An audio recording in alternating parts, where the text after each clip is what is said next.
اور سیدنا عثمان رضی اللہ تعالی عنہ کا یہ انتخاب محض ایک مرتبہ نہیں، بلکہ ایک بیٹی کے فوت ہونے کے بعد دوسری بیٹی کے لیے بھی آپ کا انتخاب کرتے ہیں۔ ایک بیٹی کے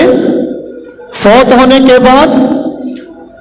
دوسری بیٹی کا انتخاب بھی فرماتے ہیں۔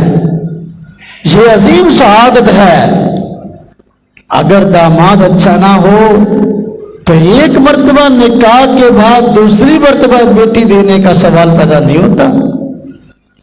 حضور نبی پاک صلی اللہ علیہ وسلم نے اگر دوسری بیٹی دینے کا فیصلہ فرمایا ہے تو یہ سیدنا عثمان رضی اللہ تعالیٰ عنہ کے عظیم اخلاق اور عظیم کردار کی دلیل ہے۔ اور پھر دوسری بیٹی بھی فوت ہوئی تو آپ کے جذبات پہ میری اور بیٹیاں بھی ہوتی تو میں سیدنا عثمان رضی اللہ تعالیٰ عنہ کے نکاح میں دے دیتا۔ یہ اور زیادہ باکمال ہونے کی دلیل ہے۔ آج وہ حضرات کہ جن کو صحابہ کرام سے عقیدت نہیں ہے، وہ لوگ حضرت عثمان رضی اللہ تعالی عنہ سے بغض کی وجہ سے حضور نبی پاک صلی اللہ علیہ وسلم سے دامادی کے رشتے کا انکار کرتے ہیں اور یہ کہتے ہیں کہ حضور نبی پاک صلی اللہ علیہ وسلم کی تو بیٹیاں جو ہے وہ 4 تھیں نہیں بلکہ بیٹی ہی ایک تھی، حالانکہ پوری دنیا جانتی اور مانتی ہے کہ حضور نبی پاک صلی اللہ علیہ وسلم کی 4 بیٹیاں تھیں،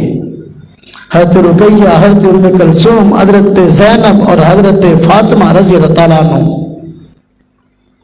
عنہن۔ اب دیکھیں یہ 4 بیٹیاں،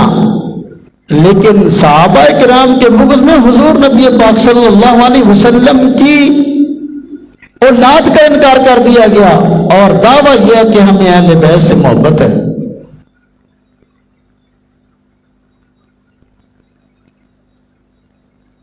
حالانکہ یہ ایک ایسی چیز ہے جس کا کسی تاریخی حوالے سے تعلق نہیں، بلکہ پوری دنیا جانتی اور مانتی ہمیشہ سے آئی ہے۔ کوئی بندہ صدیوں بعد اس چیز کا انکار کرتا ہے تو سوائے اس کے کہ اس کو بغض کا نام دیا جائے، سوائے اس کے کہ اس کو صحابہ کرام سے بد عقیدگی کا نام دیا جائے، اور کیا کہا جا سکتا ہے۔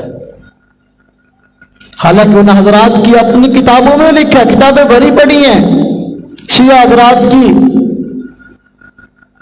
کہ جن میں حضور نبی پاک صلی اللہ علیہ وسلم کی ان بیٹیوں کا تذکرہ ہے جو حضرت عثمان رضی اللہ تعالی عنہ کے نکاح میں تھے۔ جب ان کی اپنی کتب میں لکھا ہوا ہے کہ سیدنا عثمان رضی اللہ تعالی عنہ کی حضرت حضور نبی پاک صلی اللہ علیہ وسلم کی 1 سے زائد بیٹیاں تھیں،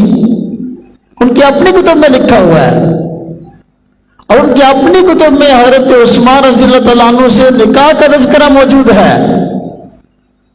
پھر اس کا انکار کرنا یہ جس طریقے سے ہٹ دھرمی، ضد اور گمراہی ہے تو دوسری طرف اپنی کتابوں سے لا علمی اور جہالت بھی ہے۔ تو سیدنا عثمان رضی اللہ تعالی عنہ کا یہ اعزاز ہے کہ حضور نبی پاک صلی اللہ علیہ وسلم کی 2 بیٹیاں یکے بعد دیگرے آپ کے نکاح میں آئی ہیں۔